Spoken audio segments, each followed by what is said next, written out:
Hi, I'm Todd Wente, and this is the Daily 180 180 seconds of motivation and inspiration intended to help you take action and improve your life. Today is episode 178 of the Daily 180, and we're talking about we're going to start a new series. The series that I am starting today is called The Rules.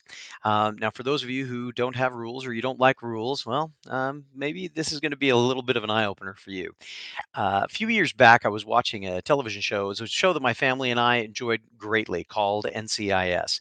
And on one of the very first episodes of NCIS, Agent Gibbs, the hero of the show, played by Mark Harmon, was talking to one of the characters, one of the other characters, saying, rule number one, rule number two, rule number nine. And the character looked at him at the end of the show and said, "How many rules are there?" He says, "About 50."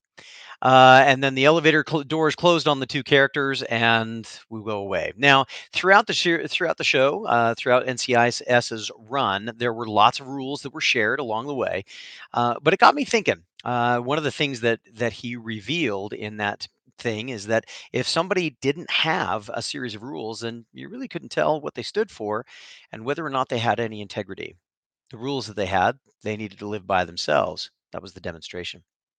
So we started looking for rules in our family, and I have to share some of mine. I've decided that this is the great place to share them, so hopefully you'll enjoy the process. Rule number one is really easy, and people who've known me for a lot of years will know this is something that I've shared over and over and over again. That rule is the one who adapts has the power.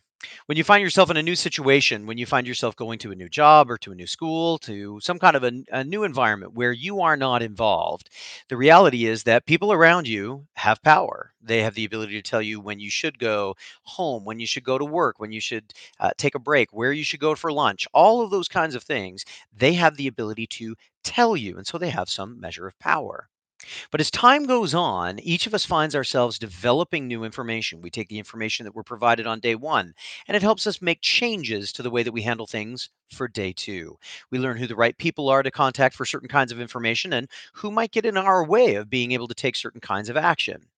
These changes that we make, these adaptations, are what give us power in our new relationships.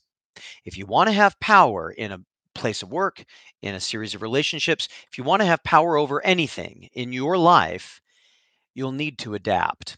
Now, in the Daily 180, we've talked about this once before. There was an episode on adaptation. And yes, this may be a little bit similar to what I talked about there. But in this context, remember, the idea is that this is a rule.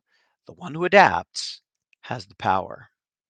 I hope this has been useful for you. I would encourage you find something today that you can look at and say, do I want this to have power over me or do I want to have power over it so that I learn to adapt? Hopefully, this has been useful. My name is Todd Wente. Go forth and conquer. We'll see you next time.